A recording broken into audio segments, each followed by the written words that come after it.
കർത്താവായ ഈശോയിൽ പ്രിയ സഹോദരങ്ങളെ, ദൈവമഹത്വത്തിലേക്ക് എന്ന പ്രോഗ്രാമിലേക്ക് നിങ്ങൾക്ക് സ്വാഗതം. അവൻ മൂന്നാം പ്രാവശ്യവും അവനോട് ചോദിച്ചു, യോഹന്നാന്റെ പുത്രനായ ശിമയോനെ, നീ എന്നെ സ്നേഹിക്കുന്നുവോ? തന്നോട് മൂന്നാം പ്രാവശ്യവും നീ എന്നെ സ്നേഹിക്കുന്നുവോ എന്ന് അവൻ ചോദിച്ചതുകൊണ്ട് പത്രോസ് ദുഃഖിതനായി. അവൻ പറഞ്ഞു, കർത്താവേ, നീ എല്ലാം അറിയുന്നു, ഞാൻ നിന്നെ സ്നേഹിക്കുന്നുവെന്നും നീ അറിയുന്നു. യേശു പറഞ്ഞു, എൻ്റെ കുഞ്ഞാടുകളെ മേയ്ക്കുക. ബലഹീനരെങ്കിലും ആത്മാർത്ഥതയുണ്ടെങ്കിൽ കർത്താവ് അവരെ നല്ലവരായി രൂപാന്തരപ്പെടുത്തുന്നു. അവരുടെ പരാജയങ്ങളിൽ നിന്ന് വിടുവിച്ച് വിജയ ജീവിതമുള്ളവരാക്കി മാറ്റുന്നു. ദൈവത്തിനും മനുഷ്യർക്കും കൊള്ളാവുന്ന ജീവിതം നയിക്കുവാൻ അവരെ പ്രാപ്തരാക്കുന്നു. പത്രോസിന്റെ ജീവിതം അതിന് ഉദാഹരണമാണ്.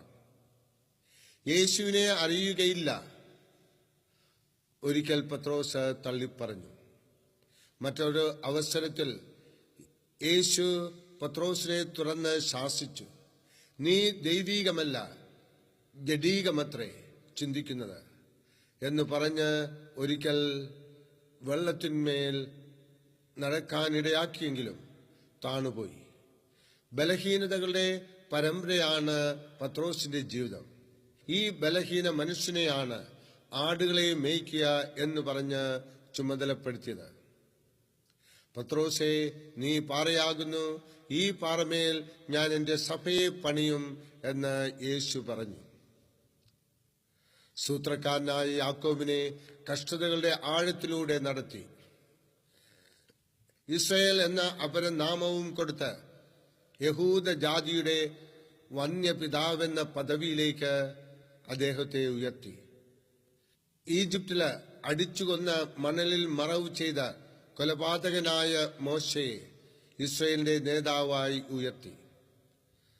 മോശ സകല മനുഷ്യരിലും സൗമ്യനെന്ന ബഹുമാന്യ പദവിക്ക് അർഹനായി. മ്ലേച്ഛത പ്രവർത്തിക്കുകയും കൊലപാതകം ചെയ്യുകയും അത് മറയ്ക്കുവാൻ ശ്രമിക്കുകയും ചെയ്ത ദാവീദിനെ ദൈവഹൃദയ പ്രകാരമുള്ള മനുഷ്യനാക്കി തീർത്തു. വീഴ്ച താഴ്ചകളുണ്ടെങ്കിലും അവയെ വെറുക്കുകയും ഏറ്റുപറയുകയും ചെയ്യുന്നവരെ ദൈവം കൈവിടുകയില്ല. ആത്മാർത്ഥതയുള്ളവർക്ക് മാത്രമേ അത് സാധിക്കൂ. ഒരുപക്ഷെ നാം നമ്മുടെ കഴിവില്ലായ്മയും ബലഹീനതകളെയും ഓർത്ത് ദുഃഖിക്കുന്നവരായിരിക്കാം. ജീവിതം ഇന്നും ശരിയായിട്ടില്ലല്ലോ എന്ന് ചിന്തിച്ച് ദുഃഖിക്കുന്നവരുണ്ടായിരിക്കാം. പത്രോസിന്റെ ജീവിതത്തെ രൂപാന്തരപ്പെടുത്തിയ കർത്താവിൽ വിശ്വസിച്ചാശ്രയിച്ചാൽ നമ്മുടെ പരിതാപകരമായ നിലയിൽ നിന്ന് നമ്മെ കർത്താവ് ഉയർത്തും. കർത്താവായ ഈശോ നമുക്ക് ഓരോരുത്തർക്കും ആത്മാർത്ഥതയെന്ന ഗുണം തരട്ടെ. നമ്മുടെ ജീവിതത്തിൽ ആത്മാർത്ഥതയോടുകൂടെ ജീവിക്കുവാനായിട്ട് സാധിക്കട്ടെ. അത് വലിയ ദൈവാനുഗ്രഹമായി നമ്മുടെ ജീവിതത്തിലേക്ക് കടന്നു വരും. അതിലൂടെ നമുക്ക് ജീവിതത്തിൽ വിജയം പ്രാപിക്കുവാനായിട്ട് സാധിക്കും. അതിനുള്ള കൃപ കർത്താവായ ഈശോ IMSMയിലൂടെ നിങ്ങൾക്ക് നൽകട്ടെ.